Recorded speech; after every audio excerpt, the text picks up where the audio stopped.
Good evening mga kamoto hooligans. So nandito kami ni Papi Lloyd ngayon. So ayan, nakapag-print na kami ng mga DTF namin. So ginagawa lang namin ngayon yung mga sa client namin, mga Papi Lloyd. Ayan. So kami dalawa ni Papi Lloyd, printing muna kami, then ipon para pag sa susunod na araw is puro press na lang kami. Dahil medyo kumukonsumo ng matagal itong printing.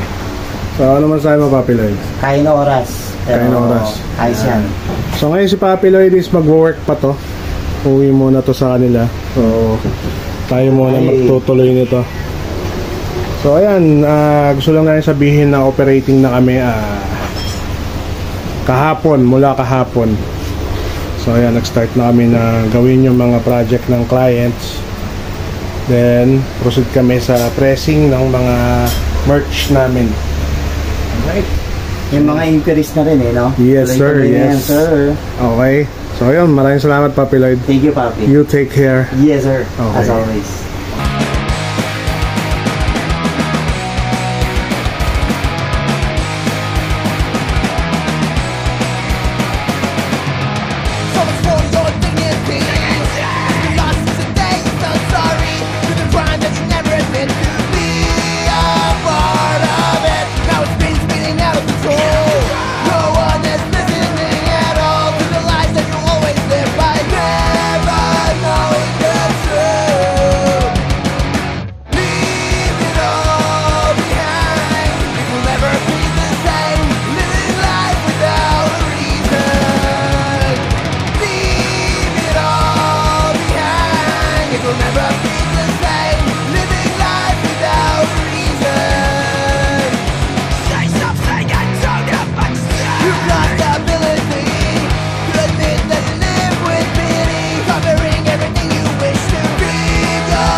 Good evening mga kamoto hooligans. So eto, nakatay na ni Master Putoy yung dito sa tail at swing arm ng Kiwi Cafe Racer ni Judel.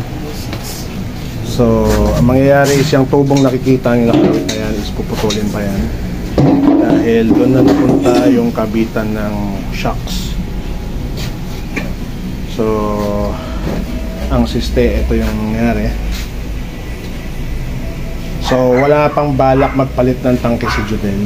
So as a builder, yan, katulad ni Master Putoy, tsaka ako na maalam sa mga proportion, is hindi na gaano babagay yung tank dahil may option na pwede tayong gawin katulad nung sa anong motor pang gagamitin?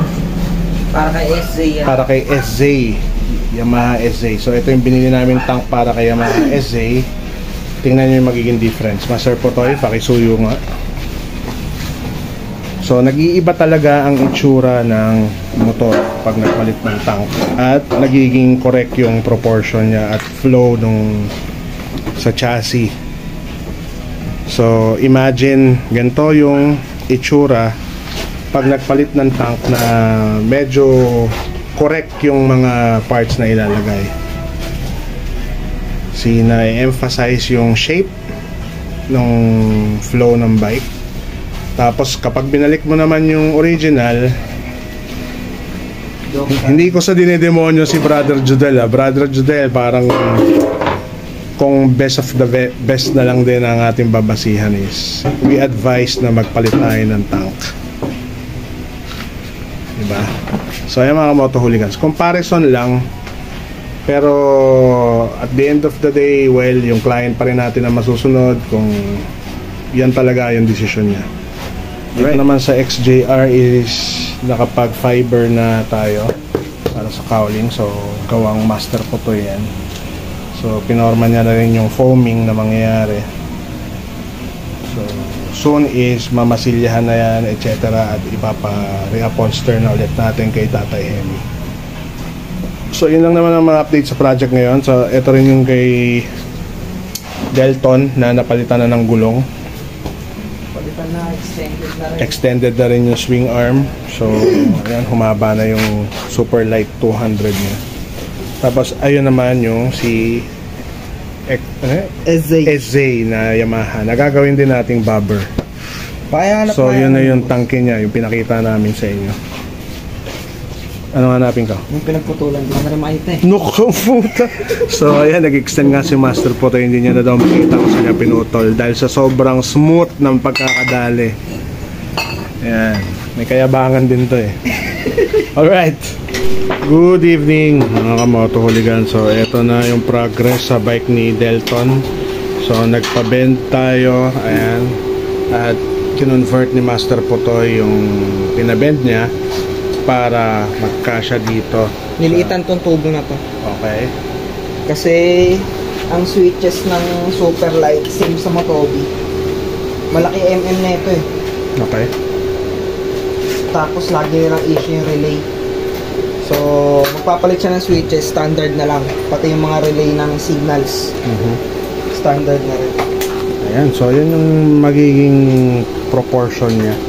So ayan nga yung extended swing arm, tapos yung handlebar. Tsaka nag-convert si Master Potoy ng hub sa harapan. Ayan, nakikita nyo, dirayos na siya. Yung likod hindi na muna gagalawin. Tatakpan lang. Tatakpan para ano. Okay.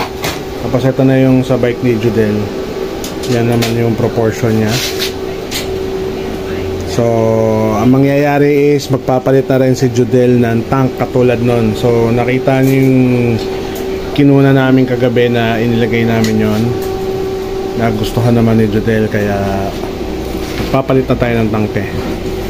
Alright, so yun, ito pa rin yung sa XJR, yung sa seat pa din. Tapos, proceed tayo dun sa isa. Makabawas lang muna dito.